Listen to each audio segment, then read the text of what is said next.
cover the one that's not here right now. And sadly, it's one of my favorite ones. He's supposed to be bringing it back today. If he brings it back in time before I start putting this video together and editing it, I'll show it. But right now I do not have it with me. It is the Russian SKS, not the AK-47, the SKS. And I have a Chinese-made chest rig with all the strip clips in it. Phenomenal weapon. And people convert them over and put bigger magazines and stuff on it. Mine is stock. And mine is an actual Russian SK. Other countries made them during the time of the Cold War under the Soviet Union. Apparently there's Chinese version, there's Yugoslavian, there's Polish, there's different versions of them. Mine is an actual Russian, and like I said, the chest rig is from China. It's a surplus rig, probably from Vietnam. Very good weapon, very dependable, fast firing, pretty quick to reload. Very nice weapon system, and I can tell you, I don't know what they cost today. I can remember me and my friend when we could buy them by the rack. I mean, there would be a rack of them for 89 bucks a piece. I understand they've gone up since then. Me and my friends and the people on the land, we have all of them we could ever want, so we're not in the market, so I've just not looked at the price of them in years. Okay, I've touched on that one. Now we're going to go to the next one, which I think some people are going to find to be an interesting choice. The next one is the Mosin Nagant, also Russian. It is a huge rifle. It is long, and it's fairly heavy. A couple of things about this weapon. Upsides, they're not expensive. Under 200 bucks all day long. All day long you can get these under 200 bucks, and I'm going to tell you why that's an even better deal than you think here in a second. Confirmed kills. Mosin Nagant was in service for a long time with Russia and the Soviet Union. They have seen battle around the world. Extremely dependable weapon, extremely accurate weapon. Confirmed kills over 1,000 yards. So many of them that you can't even shake a stick at. Damn it! I was going to write down her name. I don't remember it. Probably the greatest sniper to ever live was a woman in World War II. She used a Mosin Nagant, and she had hundreds of kills. Very good weapon. Like I said, it is big, it is heavy, and it is long. When you shoulder this thing, you'll see it swing towards you now. It's like a ship coming around. It is a long gun, and that camera right now is like 7 foot away from me. So this should tell you how long this gun is. Derby tip. When you buy them, if they will let you look at it, and I'm going to explain that statement here in a second. If you look inside the receiver here, and you see 2 little holes like this one has, where there's been a weld repair done to the weapon, that marks it as a sniper weapon.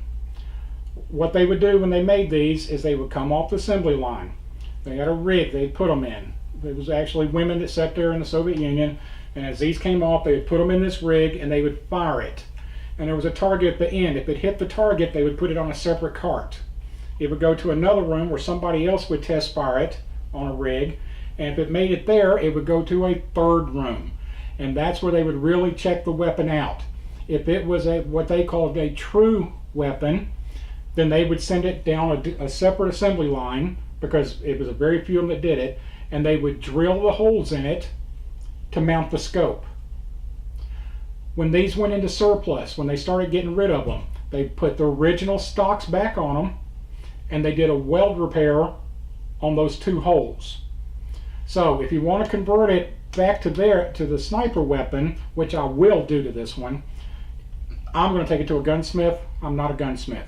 I've never pretended to be one. I'm not going to tell anybody I am. I will take it, I will get the parts, I will take it to a gunsmith. He will cut out the stock, he will change the bolt has to be changed, and have him tap and mount the scope back on this. The reason you have to change the bolt is, see if I can turn it so you can see the bolt. See, his bolt sticks straight out right here. And when you raise it, it's straight up and down, which means it will hit the scope. So they can either bend this one, some people cut it and weld it, but there is a bolt made for this that is curved. So when it's down here, it's like a regular American-made bolt-action rifle that goes up and it doesn't hit the scope. Crazy good weapon. Upsides, range. Wow, does it have range. It's a bolt action, so it shoots as fast as a bolt action does. Small magazine, 5 rounds. Built in, it's an internal magazine right here. There are strip clips for it. Let me set this down. Now, let me explain this. One of the things that makes this a unique deal when you get it, and why I say if they let you look at it. These things come from Russia, and they are packed, and I mean packed, in cosmoline. They are wrapped in some sort of like wax paper, and they're in a box, a long box, and it is just smeared with cosmoline. It's like they take these things and just dip them in a whole vat. It will take quite a while when you buy one, if somebody hadn't already done the work for you, to get all that cosmoline off of it and out of all the stuff inside. It takes a while. Now then, that's why a lot of people won't let you look at them before you buy them. They don't want the mess. They don't want the cosmoline everywhere in their store. However, when you buy these from Russia, when they come in, you're going to get a couple of interesting things with these that you normally don't get with a weapon. The first thing you're going to get is this silly bayonet. And it goes on the end, obviously. Everybody knows how a bayonet works. It is not sharp. It's X-shaped down here. It's sharp at the tip. I don't know why you would need a bayonet, but it comes with one. It also comes with 2 of these. This is obviously you put your strip clips in, and if you open up one of them, these will be in a bag. If you open up one of them,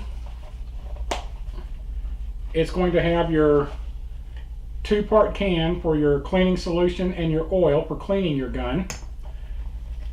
And it's going to have a roll bag here with all of your accessories for taking apart and cleaning your weapon, everything except for the push rod, which is already in the weapon here. So when you get this, it is a complete system. All you need to do is get you some strip clips and ammo, spend a couple hours cleaning it, and you're off to the field to do whatever you want to with it. Range, awesome. Knockdown power, incredible.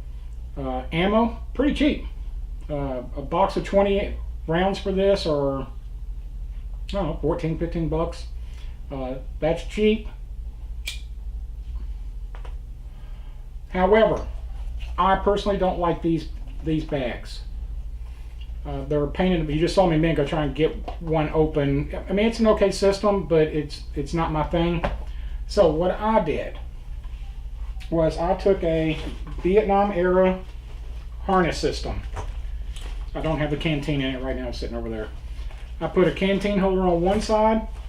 On the other side, this is the East German rain pattern that you've seen me use on other videos for different things, the little backpacks I like and little pouches and such. And what I did was I took the grenade pouch. It's got a space in there for 3 grenades, and it holds the clips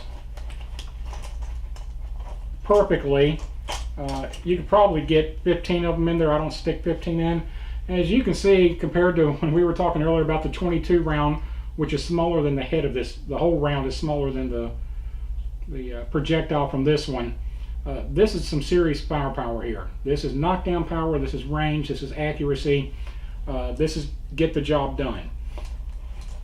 Now then, what I'm about to say is going to sound bad after I just told you that one of the greatest snipers that ever lived used this weapon. I would not buy it for a woman. And I'm not being sexist when I say that. I've seen a number of women shoot it. It's not the kick or anything like that. It's that the thing is just so damn long. It's really heavy out at the end. If you are a small guy, I would not advise this weapon. It is heavy out at the end. And if you do any amount of shooting with it, you're going to get tired. There's always exceptions to that. And if you get used to it, then that is your weapon. But for I don't know what they go for now. Under 200 bucks. For under $200 to get a weapon, a bayonet that I don't think anybody's ever going to use, cleaning kits, push rods, ammo holders, to get everything like that on a military grade weapon that has been proven in combat for 50 years or longer, that's hard to beat. That is really hard to beat.